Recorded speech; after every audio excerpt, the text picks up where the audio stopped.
Hello everyone. Recently, UPSC has declared the notification of UPSC Civil Service 2024 examination. Now, the students are asking a lots of questions regarding registering in the one-time registration portal and also regarding the final application. So in today, we can look into how the one-time registration portal is to be created and how we need to fill in all those details. To start with, the UPSC Civil Service examination registration is occurring in the portal upsconline.nic.in. So, after we open this particular portal, we can see the second one-time registration for examination of UPSC and online application. So, you need to click it. After that, you will be taken into another page where so many informations will be provided. So, here what you need to take note is that the one which is given in the top, that is new registration. That is the icon which you need to select if you are a person who is applying for the first time. So here we will be going to the new registration portal. So in this particular page, what is actually happening is that the UPSC is now creating profiles for each and every candidate who is appearing for various examinations of the UPSC. For example, it may be civil service examination, it may be Indian Engineering Services examination or any other examination which is conducted by the UPSC. Here in the one-time registration portal, you can create your own individual personal account. So for that, we need to provide very basic information with respect to our background. To start with, the first information which they are demanding is our name as per class 10th document. So the very first information which they are seeking is our name as per the 10th matriculation certificate. See, you need to be careful in this particular manner. While filling your name, your parents' name or your address, you need to be careful that the spelling and all those information which is available in your matriculation certificate, that should be exactly given in the application form also. So to start with, we need to give the name and you have to verify it. And one question is asked by UPSC that whether you have ever changed your name. See, what they are demanding is that whether you have changed any changes in your spelling or have you made any changes in the surname or anything like that. So if you have not made any changes, you can just give no. Otherwise, if you have made any changes, then what you need to do is you have to give the new name. So here in the first table, what you need to fill, you have to give your name as per the 10th matriculation certificate, and here if you have made any changes, only in that case you need to give your changed name. Then next, moving on, you have to provide your gender and you have to verify your gender. Then later you need to give your date of birth. Here you need to take care that the format is DDMMYYY, that is date, month and year. After that, you have to fill in the name of your father and mother as per the 10th matriculation certificate. You need to be very careful here. See, mostly what happens is that in our societies, there is a tendency among mothers to change the surname after the marriage. So what you need to do is that whatever is the name and the spelling of your mother and father as per the 10th matriculation certificate, you need to provide that particular information in your OTR platform also. And the next important thing is regarding your minority status, whether you belong to any of the minority religions in India. In India, according to the central government rule, there are only 6 minority communities, and the name of those communities are mentioned here in this particular table also. So if you are giving yes to the minority status, then you are given an option to choose either of these 6, whether you are a Muslim, Christian, Sikh, Buddhist, Zoroastrian or Jain. So for the example, I am giving it as Muslim. Okay, then you need not provide any further data with respect to your minority status in this particular thing. You need to just mention whether you belong to a minority community or not. And if you are belonging to a minority community, just mention which community, nothing else in the OTR platform. Then you need to give a mobile number and email ID. You should be very careful here. Your mobile number and the email ID should be accessible every time. Every communication from the UPSC to the aspirants will be communicated only through these 2 numbers. So be careful while you give your mobile number and the email ID. Also, for us to log into our accounts, this mobile number and email ID will be needed. Then after giving these details, One another important thing which we need to provide to the UPSC is our class 10 board examination roll number.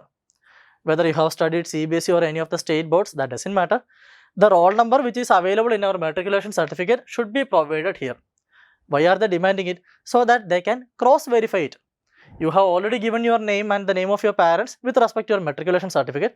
Now you are supposed to provide your roll number here, and then later, after providing the roll number, you can give 2 security questions so that it will be very easy for you to log into your account. These security questions are supposed to remind you of your password of the account. After completing all these details and after entering the CAPTCHA, you can give the submit, and the one-time registration portal will be created for you. So after creating your one-time registration portal, what you need to do is you need to log into your new account. Here I will show you what we need to do after logging to your new account. So now I have logged into my account. So here my name is mentioned, welcome Maneesh Namibar, last login, the time is provided, and here you will be provided with few information. The dashboard will be there, latest DAF available, latest notifications available, our application status regarding any of the past applications, then application history, view our profile and update or edit profile. So first what you need to do is, after the creation of your OTR profile, you need to go to the view profile page, where you can verify the details which you have already given. Your name will be mentioned, your date of birth will be mentioned, then your gender, the name of your father, mother, your minority status, your mail ID, alternate mail ID and your mobile number, and all those details will be mentioned. And also your class 10 board examination roll number will also be mentioned here. With respect to one-time registration portal, there is one key takeaway. You are given an opportunity to make changes to these details. But the important thing is that you can only make changes to this portal once in your lifetime.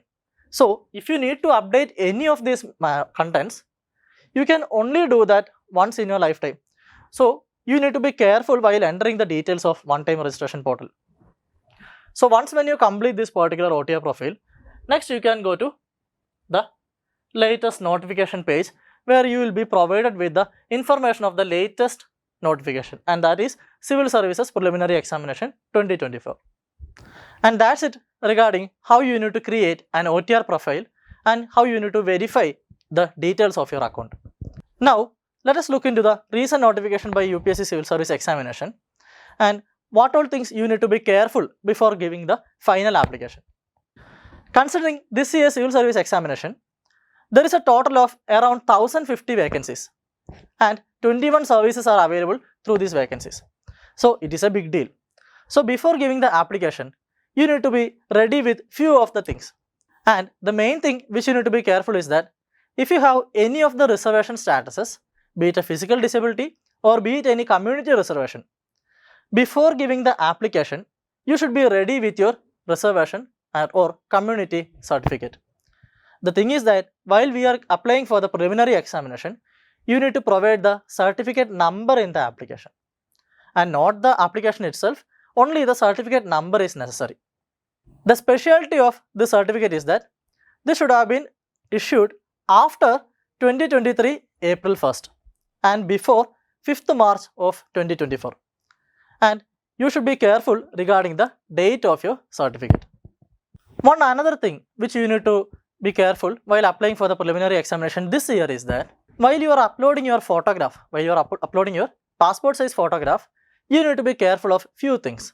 First thing is that your name and the date on which the photograph was taken should be displayed on the bottom side of the photograph. And the thing which you need to be careful is that the photo, in this particular photograph, your face should be covering almost 75% of the total photo area.